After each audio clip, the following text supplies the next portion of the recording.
जावा के इस वीडियो में आज मैं आपको बताने वाला हूँ डेटा टाइप्स के बारे में। डाटा टाइप्स इन जावा, ठीक है। डेटा टाइप क्या होते हैं जावा में, ठीक है। So data types refers to the different sizes and values that can be stored in the variable, ठीक है। डेटा टाइप क्या करते हैं, डिफरेंट डिफरेंट साइजेस को और वैल्यूज़ को स्टोर कराने में हेल्प करते हैं, हमारी वेरिएबल में स्टोर कराते हैं, ठीक है। डिफरेंट साइजेस और डिफरेंट वैल्यू जो कि हमारे वेरिएबल में स्टोर कराते हैं, ठीक है। तो अब डेटा टाइप कितने प्रकार के होते हैं, डेटा टाइप कितने प्रकार के होते हैं जावा में, ठीक है। तो डेटा टाइप 2 प्रकार के होते हैं जावा में। पहले हमारे डेटा टाइप होते हैं प्रिमिटिव डेटा टाइप, दूसरा हमारा डेटा टाइप होता है नॉन प्रिमिटिव डेटा टाइप्स, ठीक है। तो सबसे पहले मैं बात करता हूँ प्रिमिटिव डेटा टाइप के बारे में। अब प्रिमिटिव डेटा टाइप भी हमारे 2 पार्ट्स में डिवाइडेड है। पहला न्यूमेरिक डेटा टाइप में और दूसरा नॉन न्यूमेरिक टाइप में। तो सबसे पहले मैं न्यूमेरिक डेटा टाइप के बारे में बात कर लेते हैं। न्यूमेरिक डेटा टाइप भी अब हमारे 2 पार्ट्स में डिवाइडेड है। पहला इंटीजरिक, जिसमें कि हम इंटीजर वैल्यूज़ को स्टोर करेंगे। दूसरा फ्लोटिंग पॉइंट, जिन्हें कि हम डेसिमल पॉइंट भी बोल सकते हैं। जब भी हमें डेसिमल नंबर में स्टोर कराना होता है तो फ्लोटिंग पॉइंट डेटा टाइप हमें यूज़ करना पड़ेगा, ठीक है। तो अब इंटीजर डेटा टाइप में कौन कौन से हमारे डेटा टाइप आते हैं।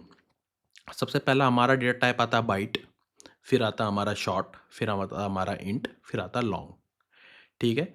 इन सभी में आप इंटीजर वैल्यू स्टोर करा सकते हो। मेन डिफरेंस कहाँ आता है, इनके साइज में डिफरेंस आता है, ठीक है, और इनकी रेंज में डिफरेंस आता है, ठीक है, कि कितनी साइज ये मेमोरी में ऑक्यूपाई करेंगे और कितनी किस डेटा टाइप की कहाँ तक की रेंज है, कहाँ से कहाँ तक आप नंबर स्टोर करा सकते हो, जो कि मैं अभी आपको थोड़ी देर में बताने वाला हूँ कि इनका साइज और इनके रेंज के बारे में हम बात थोड़ी देर में करेंगे, ठीक है। अभी उसके बाद हमारा आता है फ्लोटिंग पॉइंट। तो जब भी हमें डेसिमल नंबर में कोई वैल्यू स्टोर करानी होती है, तो जावा में हमारे को 2 तरीके के डेटा टाइप दे रखे हैं। पहला हमारा फ्लोटिंग पॉइंट, जिसको कि हम फ्लोट के नाम से लिखेंगे, और दूसरा है हमारा डबल, ठीक है। तो इसमें भी इनके साइज और इनकी रेंज में डिफरेंस आता है बस। दोनों का वर्क सेम है, फ्लोट डेसिमल नंबर को ये स्टोर कराते हैं।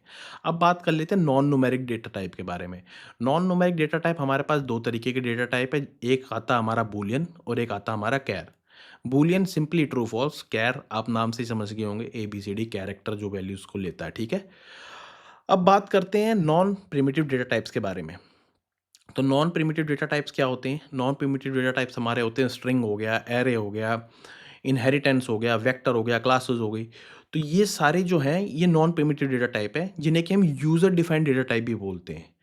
अभी हमारा मेन फोकस होना चाहिए प्रिमिटिव डेटा टाइप पे, ठीक है। नॉन प्रिमिटिव डेटा टाइप्स में मैं सभी को सारे टॉपिक्स को अलग अलग मैं एक वीडियोस बनाऊंगा, उन पे सभी टॉपिक्स पे स्ट्रिंग के, जैसे स्ट्रिंग के बारे में बताऊंगा, स्ट्रिंग क्या होती है, एरे क्या होते हैं, वेक्टर क्या होते हैं, फिर ऊप्स के कॉन्सेप्ट भी बताऊंगा। और उन सब पे 7-8 8-8 प्रोग्राम बना के दिखा दूँगा, ताकि हमारी बेसिक अंडरस्टैंडिंग क्लियर हो सके कि डेटा टाइप्स कैसे वर्क कर रहे हैं, कैसे क्या चल रहा है, स्ट्रिंग क्या चल रही है, एरे क्या चल रहे हैं।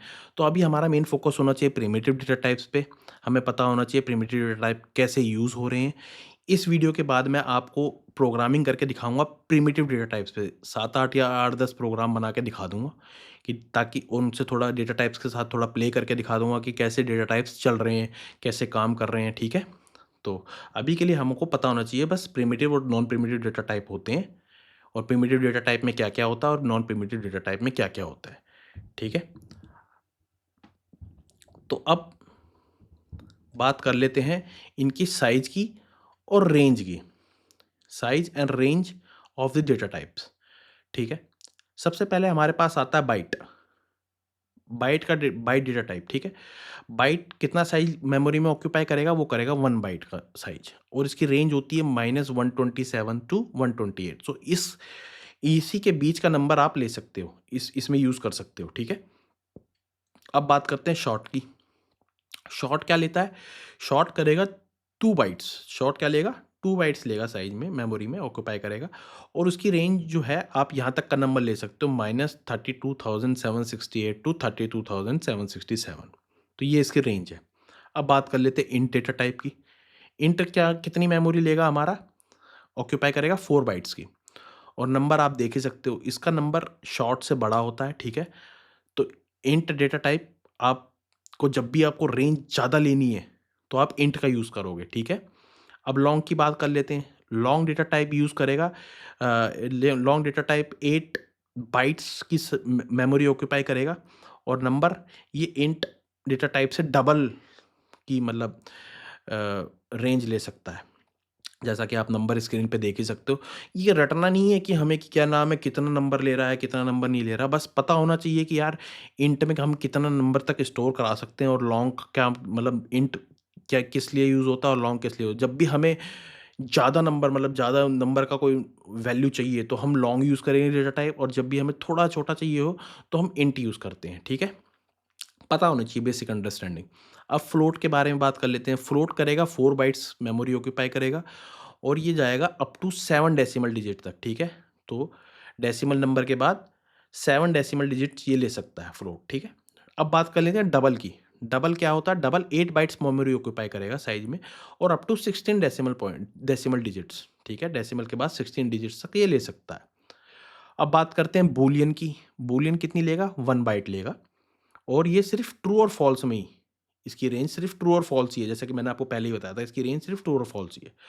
अब बात कर लेते हैं अपने अगले डेटा टाइप की जिसका नाम है कैर, जो कि लेगा 2 बाइट्स, ठीक है? तो इसमें characters representation of ASCII values 0 to 255 ASCII value. सबसे पहले मैं आपको बता देता हूँ एस्काई वैल्यूज़ की फुल फॉर्म। अमेरिकन इसका ये फुल फॉर्म ये होती है American standard code for information inter exchange. ठीक है? तो जब भी हम कोई कैरेक्टर लिखते हैं, कुछ भी कोई भी वर्ड लिखेंगे, तो क्या होता है सिस्टम में एक प्री डिफाइंड इनके एस्काई वैल्यूज़ पहले से ही इनकी असाइन्ड है।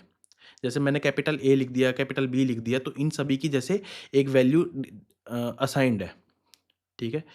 जैसे कैपिटल ए की वैल्यू एस्काई वैल्यू है 65, कैपिटल बी की एस्काई वैल्यू है 66। तो ये बस थोड़ा-सी आपको पता होनी चाहिए कि ए की क्या है, बी की क्या है, सी की क्या है, तो ये बस आपको पता होनी चाहिए। अब इसके बाद मैं आपको प्रोग्रामिंग सिखाने वाला हूँ कि कैसे प्रोग्राम करते हैं, प्रैक्टिकल करके दिखाऊँगा। अगर वीडियोज़ अच्छी लगी हो तो लाइक कर देना, अगर चैनल पे नए हो तो फॉलो भी कर देना। थैंक यू, मिलते हैं अगली वीडियो में प्रोग्रामिंग के साथ। थैंक यू, ठीक है?